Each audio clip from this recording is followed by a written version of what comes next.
Hello, everybody. This is Pete from PA Labs, and today I'm going to extend our custom control library, and we are going to look at StringEx module. And this is written by Thorsten Hopner, and it is a fabulous control. Let's see, every one that I have played with that he has written is quite good. There's a lot of advantages if you play in Linux or Raspberry Pi and Windows, and you want to write applications that cross machine boundaries. A lot of times, to get the effects you want, is quite difficult because you're not messing with just the Windows API. Then you got Linux and Raspberry's yet a different thing. So one of the advantages to his controls, as a rule, they are, since he builds them basically from scratch code. They're portable to just about anywhere, and you can still keep your colorization and stuff like that. Um, One of the other things he does is he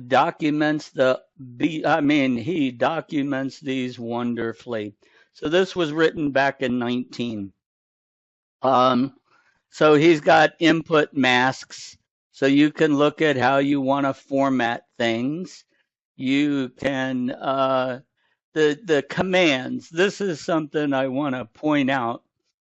Um, as a rule, all of his commands to his custom controls are a clone of the PureBasic commands to the PureBasic controls, only we're a module now. This is the StringEx module, and the command you're issuing is the same command that you would issue by and large on the Windows control without the word gadget. So get gadget color is the normal command. Get text versus get gadget text. Free gadget, it would just be free. So you have all the same commands. You just remove one word from the command, and it's just easily portable across. You can turn this on and off in your head, or at least I do. Let's come down here. Oh, that's one I want to go play with. Okay, so um, now one of the other things I didn't point out last time is I'm going to remove this from our project.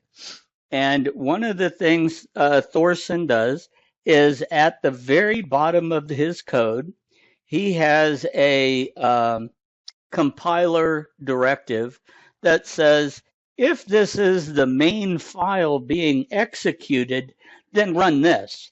And so he has built a window with a whole bunch of commented up code to do all kinds of things.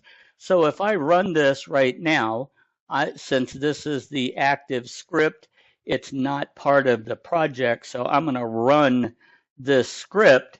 We're going to get his testing code or example code for us to go play with. So you can check this out. You got the little fisheye button there to put in passwords. Doing stuff like that's really cool. So he's even got autocomplete, okay? And to get some of that. But okay, so we have background text. So you can actually tell people on your screen what it is you want them to be doing on that particular checkbox. So with the autocomplete, this one, it takes a bit of work. Okay, so I don't have this image in here, but let's see. Let's come over autocomplete. I wasn't really planning on going into this one. I mean, it's not difficult. You provide a list. Somewhere we do. We provide a list of what our words are, a comma delimited list. Autocomplete looks to be here. And he gives you all the options there. Aha, here we go. So these are the words that he's expecting. So if you want to use autocomplete, you have to know what it is people are going to type. And it's a really cool feature, don't get me wrong. But when the screen comes up, you're going to have to know what's going to be typed. So let's go ahead in here and we can type in DE. So we have at least 3 options there that are 4. Actually, look at that. We got 4 options or so that we can put in there and say, okay, autocomplete. Yes, I know you have focus. That's fine.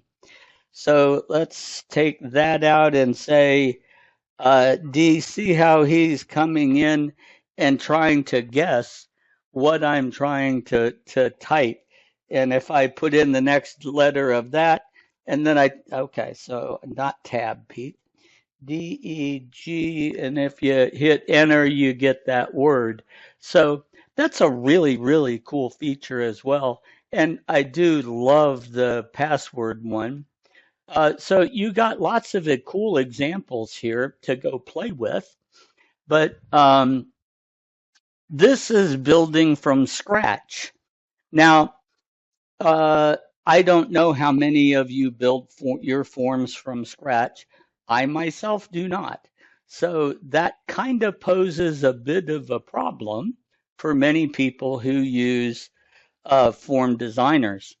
So we have a form designer here, and I've added numbers. And now let's come on over here and say, let's look at the code here. And this is kind of here's an example that I am a personal, it's a really pet peeve of mine, is I need to have a 2 decimal place number. So if I come in here and type 123 and hit dot, I'm sorry, dot is not numeric. So if I take numeric off, why then some idiot can type in, some user can type in, ABC or, God only knows what they're going to enter in. So now I have to test that that control heavily because the numeric string does not accept negative numbers. I can't hit minus. That's an unacceptable character. So let's come on over here on this side, and I put him, this is a number, I made him right justified. So I can say minus 123.25. And look at that, we have 123.25. And that's pretty killer. So that's a neat feature. In addition to the password with the little I and stuff like that, all that kind of stuff is built into this control, and it's very easy to use. So if you are using a form design tool like Ice Design or Pure Vision, no big deal.